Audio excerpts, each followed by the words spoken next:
a demon who sat disguised as a sage during the day, and as soon as night fell, he would become a tiger and devour Brahmins. But this demon was not an ordinary one. He belonged to the very lineage in which the great devotee Prahlad was born. And one night, he faced none other than Mahadev himself. It was a time when both heaven and earth had trembled. Lord Vishnu had slain Hiranyaksha. The greatest power of the demons had already fallen. There was mourning in the netherworld. Demon mothers were crying. Demon warriors were grinding their teeth in rage. The fire of revenge was burning in every heart. And from that very fire arose a terrible resolve. In that demon lineage, there was one Dundubhinirda, the uncle of devotee Prahlad. In the same family where such a supreme devotee like Prahlad was born, in the heart of his uncle there was only hatred. He was powerful, he was clever, and extremely cruel. He thought, the gods cannot be defeated in direct battle. They are invincible. But if the yajnas on earth are stopped, the gods will stop receiving their strength. And the yajnas will stop only if the Brahmins and sages are destroyed.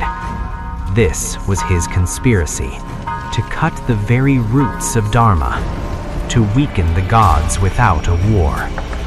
And then began a terror that no one could see, no one could catch. Dundubhinirda could change his form. When morning came, he appeared as a peaceful sage sitting by a river. People would come to him, they would bow before him. But that same sage, as soon as night fell, would drag the sages who came to the river. Sometimes he would become a violent beast in the dense forests. Sages deep in meditation would suddenly disappear. And when night came, he would become a tiger. The roar of that tiger made even the leaves tremble. A sage's disguise in the day, a thirst for blood at night. Slowly, the entire atmosphere began to change. People became afraid to go near rivers. Sages stopped performing penance in forests. The sacred fire of yajnas began to fade. A strange fear spread across the entire earth. No one could understand it. No one could stop it. Even the gods were worried. Dharma was in danger. And then came the sacred night of Mahashivratri. There was no moon in the sky. Darkness was everywhere. But inside a small temple, a single lamp was burning. And in the light of that lamp, a true devotee of Shiva was sitting in meditation. Eyes closed, hands folded, the name of Shiva on his lips. He was unaware of the world. He only wanted to immerse himself in the devotion of Mahadev. Just then, a heavy sound was heard outside. Dundubhinirda saw that lone devotee. A cruel smile appeared on his lips. He thought, today he will be my prey. Slowly, his body began to change.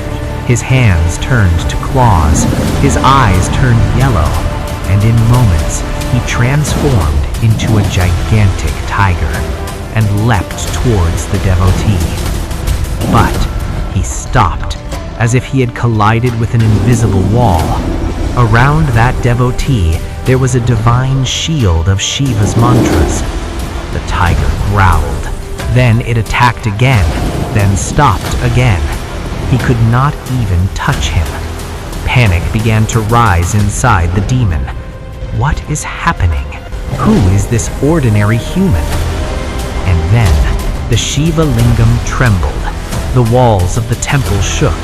The flame of the lamp suddenly grew brighter, and from that light, Mahadev himself appeared. The entire temple fell silent. His matted locks were touching the sky. His third eye was blazing. and on his face there was a fury that could shake the universe.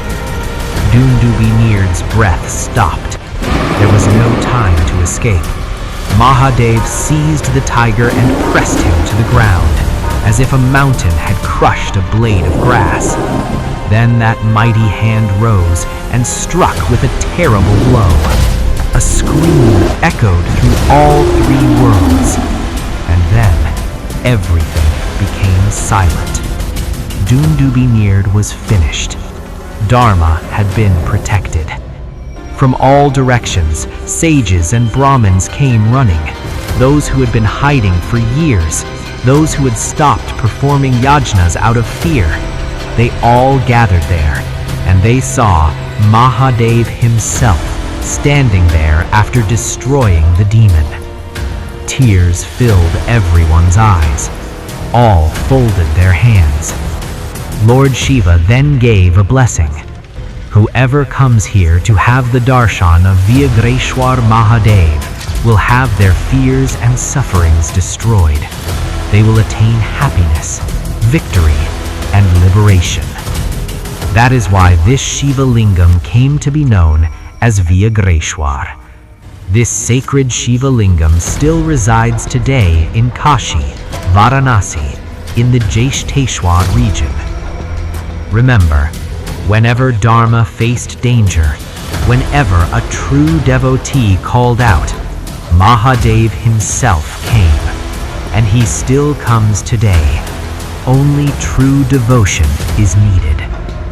If you liked this story, please like the video and subscribe to the channel. Your support is very important to carry forward this divine tradition of Sanatan Dharma. Now, with full devotion and faith, say, Har Har Mahadev.